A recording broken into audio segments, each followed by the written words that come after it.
இந்த கேள்வி இவர்களுக்கு மட்டுமானதல்ல, உங்களுக்கு தான். நம்மளாம் பிளைண்டா நம்ம மைண்டை பிளாக் பண்ணி வச்சுக்கிட்டு நமக்கு என்ன தோணுதோ அதான் நியாயம் பேசிட்டு இருக்கிறோம். அது உண்மை கிடையாது ஃப்ரெண்ட்ஸ். நிதர்சனமான உண்மை வேற. எப்போ எந்த வருஷத்துல கல்யாணம் பண்ண போறீங்க? ரெண்டு வருஷம். 2 வருஷமா ஆல்மோஸ்ட் 25 26ல பண்ணுவீங்களா? 26 ஜனவரியா 27 ஜனவரி? 27 ஜனவரி. 27 ஜனவரினா முழுசா 25 26 2 வருஷம் இருக்கு. 2 வருஷத்துல இப்ப கல்யாணத்துக்குலாம் எல்லாம் பணம் ரெடி பண்ணிட்டீங்களா? அங்க பதில் வரல. இப்படி இந்த மாதிரி ஏதாவது சேர்த்து வச்சிருக்கோம் இல்ல. எவ்வளவு ஆகும் செலவு? எத்தனை பவுன் போடணும்? 50 பவுனோட வேல்யூ என்ன?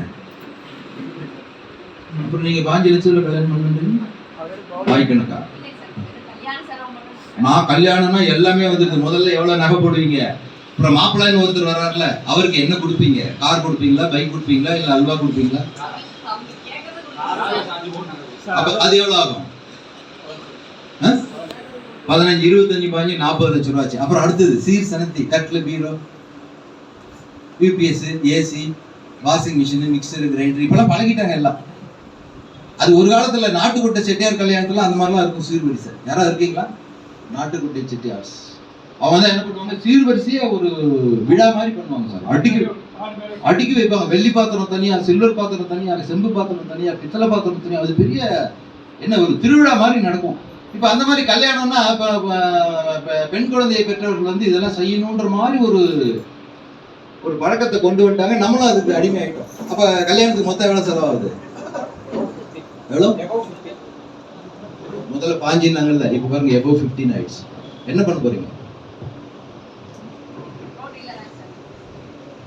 அப்ப உங்களுக்கு எதுக்கு பணம் தேவைப்படுதுன்னு நீங்க உணராத வரை கையில தங்கம் கொடுத்தாலும் அதை என்ன பண்ணுவீங்க? வீட்டுல வச்சுட்டு 3 வேளை சாப்பிட்டு படுத்துவீங்க. உங்கள் தேவைகள் பூர்த்தி ஆகணும்னா குரோட்ரியில என்ன பண்ணா அந்த 1 கோடி ரூபாயை அடைய முடியும்? அந்த வேலையை செஞ்சா மட்டும். அது உங்க எல்லாருக்கும் தெரியும் இல்லையா? குரோட்ரியில என்ன பண்ணா 1 இயர்ல 1 கோடி ரூபாய் எடுக்கலாம் அப்படின்ற அந்த ரகசியம் தெரிஞ்சவங்க எத்தனை பேர்? Just raise your hands. 1 கோடி ரூபாய் ஒரு வருஷத்துல ஏர்ன் பண்ணணும்னா என்ன பண்ணணும்ன்றது எனக்கு தெரியும் சார் அப்படின்றவங்க கொஞ்சம் ஹேண்ட் ரைஸ் பண்ணுங்க. அஜய் சார் கொஞ்சம் நீங்க எழுந்து பார்க்கணும். இத லீடர்ஸ் கை தூக்காதவங்களாம் இருக்காங்க. அவங்களுக்கு அந்த ரகசியத்தை இன்னும் நீங்க கத்து கொடுக்கல, அல்லது அவங்க தெரிஞ்சுக்க விரும்பலையான்னு தெரியல. லீடர்ஸ் யாருன்னு பார்த்துக்குங்க, அவங்களுக்கு அந்த ரகசியத்தை கத்து கொடுத்துருங்க. கை தூக்காதவங்களாம் கத்துக்க தயாரா இருக்கீங்களா? 1 கோடி ரூபாய் வேணுமா வேணாமா? கேட்க கற்றுக்கொள்ளுங்கள். பிரபஞ்சம் எதை கேட்டாலும் தர தயாரா இருக்கிறது. இப்ப நம்ம காலையில எழுந்து சாமி கும்பிடுவோம் இல்லையா? என்ன சொல்லி சாமி கும்பிடுறோம்? நம்ம எல்லாரும் காலையில என்ன சொல்லி சாமி கும்பிடுறோம்? கடவுளே, இன்னைக்கு நான் வேலைக்கு போறேன், குரோட்ரிக்காக ஒரு 10 பேர் பார்க்க போறேன், அந்த 10 பேரை எனக்கு ஐடி போட்டுடணும் அப்படின்னு தானே வேண்டிட்டு போறோம். எல்லாத்த விட முக்கியமான வேண்டுதல் என்ன? கடவுளே, என் குடும்பம் நல்லா இருக்கணும், குடும்பத்தில் இருக்கிற எல்லாரும் ஆரோக்கியமா இருக்கணும், விலைவாசி எல்லாம் ஏறிடுச்சு, வர்ற வருமானம் பத்தல, ஏதாவது எக்ஸ்ட்ரா இன்கம் கிடைக்கிறதுக்கு ஒரு வழியை காட்டு கடவுளை. இப்படிதானே வேண்டுறோம். இப்படி யாராவது வேண்டியிருக்கீங்களா? கடவுளே, நான் வெளியே போறேன், வீட்டுக்கு வருவேனா வரமாட்டேன்னு தெரியாது, கை காலோட வருவேனா கை கால் போய் வருவேனா தெரியாது. நெகட்டிவா வேண்டுமா? அதான் சார் பாசிட்டிவ். நீங்க என்ன கேட்கறீங்களோ அது உங்களுக்கு கண்டிப்பா கிடைக்கும். இதுவரை நீங்க கேட்கலாம் கிடைக்காது.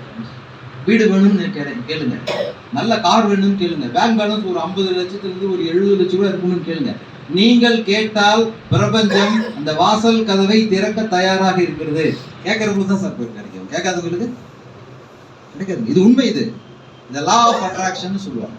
எதை தொடர்ந்து நீங்கள் அடைய வேண்டும் என்று சிந்தித்துக் கொண்டே இருக்கிறீர்களோ அதை நிச்சயம் ஒரு நாள் அடைந்தே தீர்வீர்கள். அது வாசல் திறந்துட்டே ஒவ்வொரு டோரா திறக்கும். இப்ப எத்தனை பேர் இது மாதிரி எனக்கு இது வேணும் அது வேணும்னு எத்தனை பேர்